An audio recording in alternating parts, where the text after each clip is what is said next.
Dalam pembuatan kompos sebenarnya ada banyak jalan untuk membuat kompos, tidak hanya satu cara. Nah, di video kali ini Beli akan menunjukkan paling tidak ada 4 cara membuat kompos yang paling lumrah dan paling sering Beli gunakan di kebun Beli. Dan 4 cara ini bisa sahabat pilih yang mana yang paling cocok yang diterapkan di kebun sahabat, sesuaikan dengan waktu dan situasi. Tanpa ragu lagi, metode yang pertama adalah hot composting, yaitu kompos yang dibuat dengan bantuan panas yang diciptakan oleh hasil dari dekomposisi mikroorganisme yang ikut terlibat dalam proses pembusukannya. Sederhananya begini, bagi sahabat yang menonton channel ini sejak bertahun lamanya pasti sudah tahu bahwa di kebun Beli menggunakan 3 bak, di mana bak pertama itu adalah campuran sampah. Ingat, tentu saja di sini ada sampah karbon maupun sampah nitrogen, yaitu bahan yang berwarna coklat maupun bahan hijau segar seperti ini. Ini sudah Beli jelaskan di video-video sebelumnya. Jadi bagi sahabat yang belum mengerti, sahabat bisa mencari mengenai ilmu pengomposan di video-video Bali Organik TV di tahun-tahun sebelumnya. Jadi bagi sahabat yang memiliki bak kompos, sebenarnya itu adalah metode pembuatan kompos yang disebut atau lumrah disebut di dunia sebagai hot composting, memanfaatkan panas, yang dimana bak ini berfungsi untuk lokalisir area panas agar tidak keluar seperti itu sahabat, sehingga memudahkan mikroorganisme ini melumat menghancurkan dari sampah organik yang kita gunakan sebagai kompos. Banyak petani organik kelas dunia masih menggunakan metode ini sebagai metode pembuatan kompos favoritnya. Salah satunya adalah Pak Charles Duhigg. Jadi bagi sahabat yang memiliki waktu kemudian memiliki tempat yang cukup, silahkan gunakan metode pengomposan dengan cara hot composting. Yang kedua, sahabat bisa menggunakan metode yang juga sering Beli bahas di video-video Bali Organik TV, yaitu menggunakan metode malas atau lazy composting. Jadi caranya mudah sekali bagi sahabat yang tidak memiliki banyak waktu, cocok sekali menggunakan metode ini. Jadi sahabat hanya tinggal menumpuk sampah organik, tentu saja ada sampah hijau maupun sampah coklat. Kemudian sahabat bisa menggunakan starter berupa kotoran hewan maupun pupuk organik cair ataupun juga biang kompos, terserah apa yang sahabat miliki gunakan. Kemudian sahabat siram sampai lembab, kemudian sahabat biarkan saja begitu saja tanpa harus ditutup, tanpa harus diurus, tanpa harus sering-sering mengaduk. Sahabat bisa menambahkan kembali sampah organik asalkan seimbang antara karbon dan nitrogen. Kemudian tambahkan lagi starter berupa pupuk organik cair maupun kotoran hewan.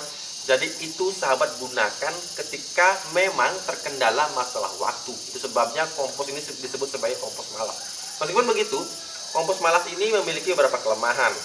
Ketidakstabilan suhu, karena memang kompos ini tidak diatur sedemikian rupa wadahnya sehingga suhunya bisa mengalami drop atau penurunan yang tiba-tiba. Ini mengakibatkan mikroorganisme bisa tidak bekerja secara maksimal dan hasil pengomposannya bisa lama, bahkan bisa 6-8 bulan baru jadi. Di sini Beli akan menyertakan tabel mengenai bagaimana fluktuatif dari suhu dari minggu ke minggu. Jadi sahabat bisa ikuti dan kemudian lihat bagaimana perubahan suhunya. Bila sudah mendingin belum pada waktunya, sahabat bisa menggunakan metode membalik komposnya sehingga mikroorganisme bisa kembali bekerja dengan maksimal. Kemudian yang berikutnya adalah membuat kompos dengan wadah yang terbatas. Ini mirip seperti hot composting, akan tapi di sini biasanya orang-orang membuatnya dengan wadah drum yang bisa berputar atau kompos tumbler. Jadi cara ini pernah juga Beli gunakan di awal-awal Beli berkebun organik. Beli sempat menggunakan cara ini.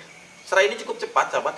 Jadi karena memang kompos tumbler ini bisa membuat perputaran udara pada saat pembuatan kompos itu menjadi lebih cepat, menjadi lebih merata.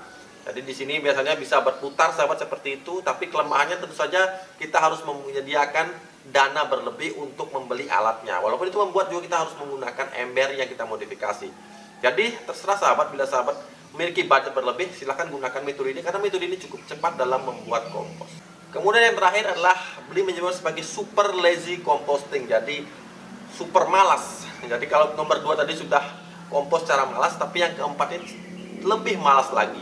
Kenapa begitu? Karena dalam membuat kompos ini kita tidak menyediakan waktu tertentu untuk membuat kompos, tapi kita mengkomposkan berbarengan dengan menanam.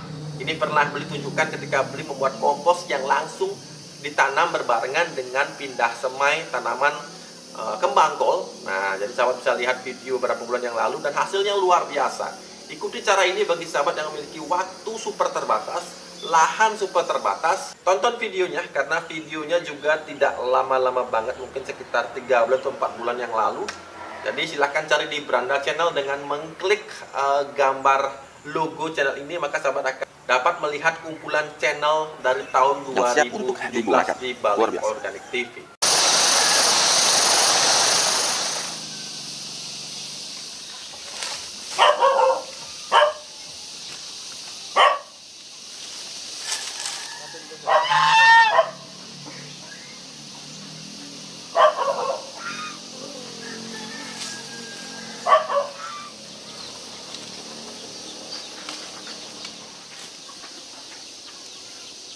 Oke, cukup sampai di sini video beli kali ini. Jangan lupa untuk selalu berusaha menanam hari ini agar kita bisa panen esok hari. Beli mau lanjut lagi untuk ngambil sampah daun bambu yang akan Beli gunakan sebagai kompos yang berawal dari daun bambu yang tidak terpakai yang banyak sekali tersedia di tempat Beli. Sampai jumpa lagi di video-video Beli berikutnya.